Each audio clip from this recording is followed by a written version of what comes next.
대략 시설물의 면적을 짚고 넘어가면은 33제곱미터죠. 약 10평이요. 그리고 지면으로부터 4m, 요 바닥으로부터 4m입니다. 건축물 바닥으로부터가 아니고요. 만약에 여기다가 지붕을 설치하면은 지붕 끝단까지 4m란 얘기예요. 그리고 데크는 15제곱미터 이내, 약 4.5평 이내로 지으라는 얘기죠. 가장 긴 외벽 중심선으로부터 1.5m를 벗어나지 말라 이렇게 되어 있는데, 어떤 사람은 여기다 절반만 2m 빼고 이렇게 질 수도 있잖아요. 농지가 제주도에도 있고 충청도에도 있고 동해안 쪽에도 있고 여러 곳에 있을 경우 각 지역에 쉼터를 모두 설치할 수 있는지 지자체 4곳에 전화를 해봤는데요. 쉼터 규정에만 맞으면 설치를 제한하지는 않는다는 답변을 들었습니다. 정부가 25년 2월 13일에 농촌 체류용 쉼터에 대한 운영 지침을 최종 수정하였는데요. 가장 궁금해하시는 내용들을 정리해 드리겠습니다. 개인적으로 아쉬운 점은 중국인이나 외국인들에 대한 예외 조항이 없다는 거죠. 하여튼 체류용 쉼터에서 꼭 알아둬야 할 내용들은 다음과 같습니다. 첫 번째로 쉼터의 면적과 부속 시설의 면적에 따라 확보해야 될 농지의 최소 면적. 두 번째로 기존 농막들과 또 그 농막이 불법이었을 경우는 어떻게 해야 하는지. 다음 세 번째로 쉼터에 설치가 안 되는 농지들의 종류는 어떤 것들이 있는지. 또 네 번째, 국어, 농로,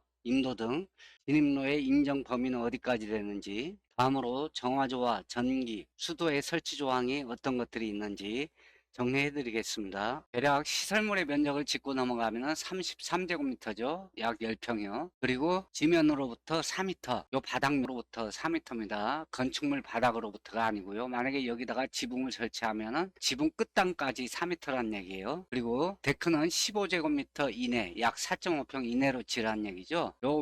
가장 긴 외벽 중심선으로부터 1.5m를 벗어나지 말라 이렇게 되어 있는데, 어떤 사람은 여기다 절반만 2m 빼고 이렇게 질 수도 있잖아요. 규정상으로는 15제곱미터 이내면은 이것도 규정에 맞는 겁니다. 다음에 정화조의 면적은 10제곱미터죠. 3평 정도 되고요. 주차장 면적은 13.5제곱미터 4평. 전체 부속 시설의 면적이 38.5제곱미터인데 평으로 따지면 11.5평 정도 됩니다. 그런데 시설물 연면적 이 10평에는 포함이 되지 않지만은 농지 확보 면적에는 계산이 됩니다. 그래서 농지가 만약에 적다 그러면은 부속 시설의 면적을 줄이든지 또 쉼터의 면적을 줄이든지 해야겠죠. 주차장까지 진입로 면적, 이것도 쉼터의 면적에는 포함되지 않지만은 농지 확보 면적에는 계산이 됩니다. 그래서 농지가 면적이 적은 사람들은 계산해서 쉼터의 면적을 줄이든 부속 시설의 면적을 줄이든 해서 신청을 해야겠죠.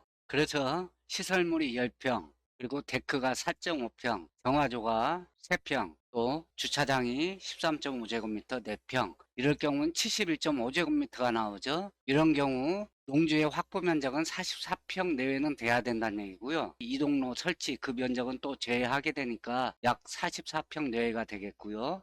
만약에 토지 면적이 44평이 안 될 경우는 쉼터나 부속시설이나 여기 면적을 줄이셔야 되겠죠. 농지의 면적이 뭐 40평이다, 30평이다 이런 경우는 당연히 쉼터의 면적이나 부속시설 면적을 줄여야 될 거고요. 기존에 있던 농막과 불법 농막도 농막 기준을 초과하지만 쉼터 기준에 적합한 경우는 쉼터로 전환이 된다는 얘기고요. 다만 요 아래 보시면은 이행강제금은 철회나 유예 대상이 아니라고 되어 있죠. 지자체 공무원 잘 만나야겠네요. 파악된 바로는 지자체에 33,000개 중에 불법 농막이 17,000개, 52%로 확인이 됐다고 합니다.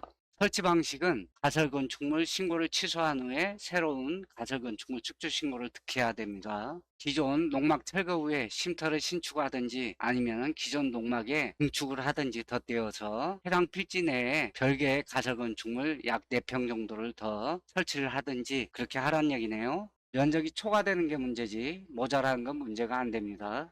쉼터 설치가 안 되는 농지의 경우는 개발제한구역, 자연공원, 상수원 보호구역, 강제지구 내 농지, 그리고 자연재해 위험 개선지구 내 농지, 붕괴 위험지역 내 농지가 있겠습니다. 농업진흥지역은 농업이든 물론 다 가능하고요. 비농업이든 21년도 8월 이전에 농지를 소유한 경우에 설치 가능합니다. 농촌 체류용 쉼터의 도로에 관한 사항을 살펴보겠습니다. 도로의 연접을 의무사항으로 규정하는 이유는 소방차, 응급차 등의 원활한 소방 활동을 위한 것이고요. 현황도로는 다음 하나에 해당하는 도로를 얘기합니다. 임도는 제외되고요. 임도는 산지로 분류되죠. 현황도로로 이미 다른 인허가가 난 경우 2개 이상의 주택 진출입로로 사용하고 있는 도로, 지자체에서 공공목적으로 포장한 도로, 차량의 진출입이 가능한 마을 한길, 농록길, 또 국어길이 있겠죠. 그런 경우는 현황도로로 인정한다는 얘기고요. 다음으로 정화조, 전기, 수도에 대해서 살펴보겠습니다. 농촌 체류용 쉼터는 사람의 임시 거주를 전제로 하는 만큼 보수 발생량은 농업인 주택을 기준으로 산정되고요. 또 소방시설도 주택을 기준으로 비치를 해야 되고요. 그리고 특별대책지역 및 수변구역은 오수 처리시설 설치가 의무화되고요. 개인 하수 처리시설 미설치 시에는 수세식변기 설치가 불가하고요. 농업인 주택을 기준으로 정화조 설치 기준이 있고요. 정화조 설치를 꼭 해야 되는 건 아니지만은 설치하지 않을 시에는 수세식 변기 설치가 안 된다는 얘기고요. 다음으로 전기, 수도, 가스 등은 간선 설비는 안 되고 지선 설비는 가능하다는 얘기고요. 간선은 넓은 범위의 주요 전력 통로고요. 이를테면 마을 전체에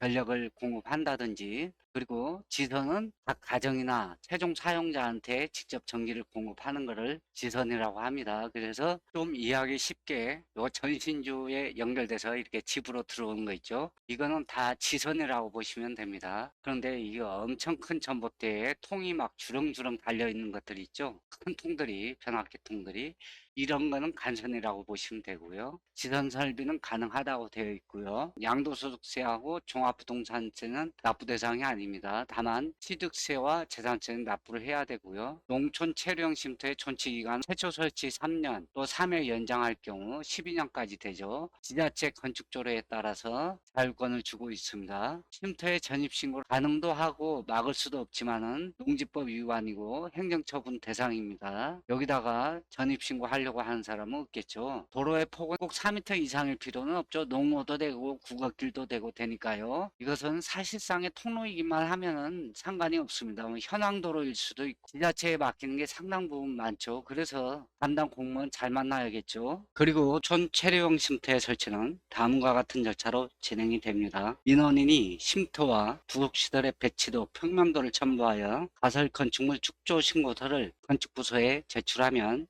건축부서에서 신청서를 접수하여 농지부서, 환경부서 등과 협조하여 15일 이내 제한 규정 등을 협의하게 됩니다. 건축부서에서 가설 건축물인지 아닌지 검토하는 사항은 다음과 같습니다. 철근 콘크리트조 또는 철골, 철근, 콘크리트조가 아닐 것, 존치 기간은 3년 이내일 것, 만약에 철골이나 콘크리트로 바닥에 이렇게 부착시켜 버리면은 그건 반영구적인 건물이 되죠. 가설 건축물이 아니고, 전기, 수도, 가스 등 새로운 간선 공급 설비의 설치를 필요로 하지 아니할 것. 아까 간선하고 지선이 뭔지 말씀드렸었죠. 공동주택 판매시설, 운수시설 등으로서 분양을 목적으로 건축하는 건축물이 아닐 것. 검토 단계에서 농지부서에서 확인하는 사항은 다음과 같습니다. 입지 제한 지역 여부, 설치 가능 대상 여부, 설치 가능 농지 여부, 설치 가능 면적 여부, 농지의 면적 얘기하는 거죠. 그리고 도로 연접 여부, 현황도를 포함하여 출장에서 확인한다는 얘기예요.